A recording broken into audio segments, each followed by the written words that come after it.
shown up in our task force a couple of times, is folks saying, well, the computers can't handle anything above 10 megabit internet access anyway. I wonder whose computers they're talking about, because my standard Apple Mac computer and your PC has an Ethernet plug which will handle at least a gigabit per second without breathing very hard, and some 10 gigabits per second, and some 100 gigabits per second. In fact, the computers that are becoming available to people could easily saturate some of the residential services. Just 2 or 3 of them running at the same time will blow away whatever capacity is available and shared among 32 different homes, for example. So it's not true that computers aren't fast enough. That somehow is reminiscent of the reaction people had when we went from 300 bit per second dial-up modems to 1200 bits per second, and somebody said, holy cow, this is wonderful, it's 4 times faster than it used to be, and I won't need anything more than that because I can't read faster than 1200 bits per second. And all I have is this terminal connected over a dial-up modem to a big mainframe someplace, so I'm fine, what else do I need? Then, of course, 9.6 kilobits came along, we said, hey, this is really nice, then 19.2, then 38, and then 56, and then, the heck with the dial-up modems, let's go for dedicated access. No matter what speed you're operating at, someone will find another way to make use of that capacity in some way that you didn't anticipate.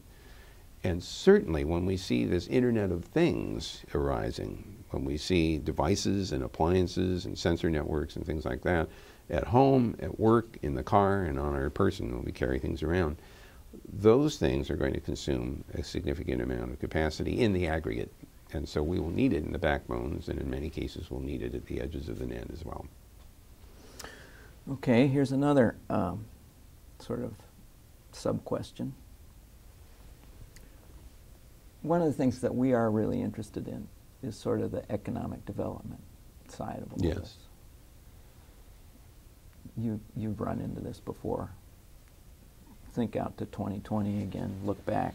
Think about some of the economic development type choices that we made that helped get us there. Yeah.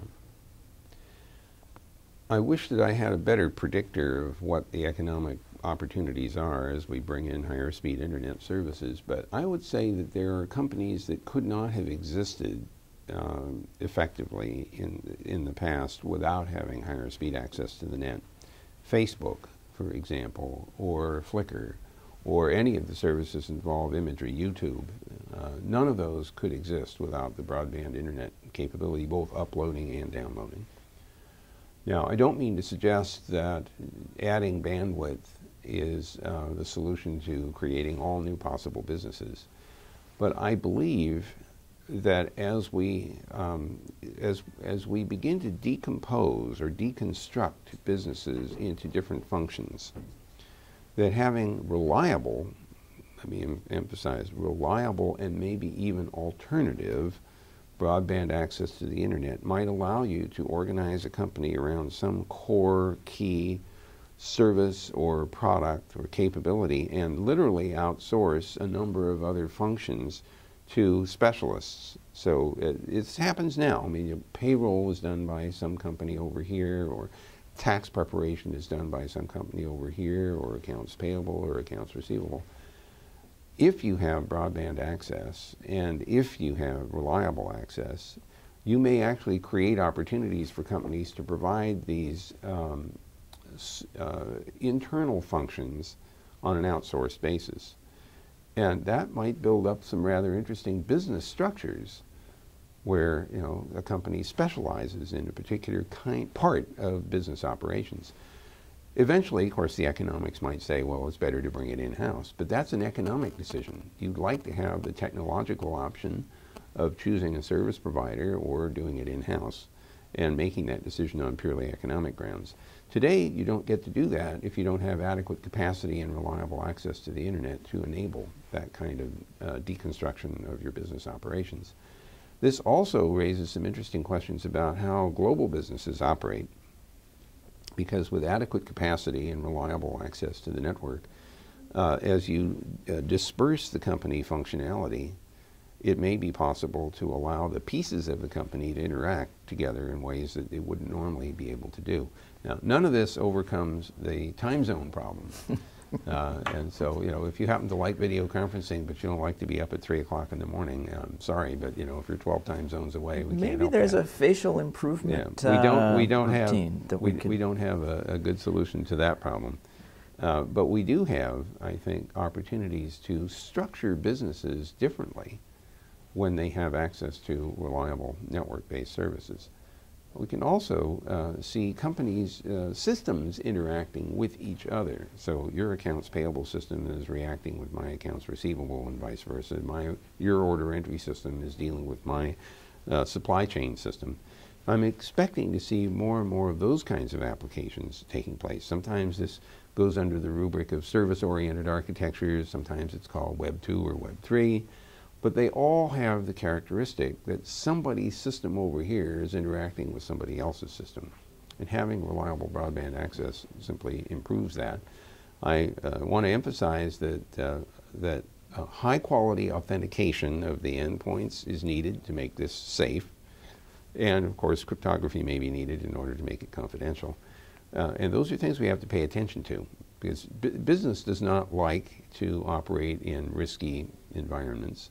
And particularly business information, which is flowing back and forth, may be vital to your company's interests. And in some cases, the law says you have to keep it confidential if it's involving a public company or a transaction that's about to take place. So when we start thinking about your own business and being dispersed and wanting to protect all of this information, you want to have highly reliable internet access. You hear about virtual private networks as a way of controlling this. But second, I think for businesses to serve multiple other businesses, we need to have the same kind of high authentication, strong protections, so that your company, which is serving companies A, B, C, D, E, and F, can assure all of those companies that you will keep them separate from each other. Well, and this is one of the questions that's come up in the task force. One of the things that's sort of a puzzler is, do you secure the internet at the edge or at the core? You can only secure it at the edge. You have very little option to secure it in the core. And the reason for that is quite simple. The flux of traffic through the internet in the core is coming from everywhere and going from everywhere. You have no ability to know who should be talking to whom in the middle of the net. The only way you can make any decisions at all is to be at the edge of the net, where you have some idea of who should be talking to me, who should I be talking to, and if it's not somebody that I should be interacting with, I'm not going to do that. That's what firewalls are for. It's also what protection in the server machines is for. So just because you're hiding inside of a firewall does not mean you're safe.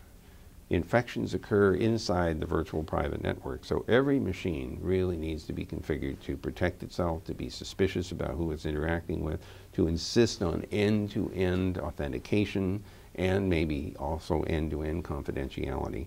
So this sort of public key cryptographic methods that allow for strong authentication are going to be vital to taking advantage of a broadband and widely spread network, whether it's for residential use or for business use. We need to have this strong authentication and protection.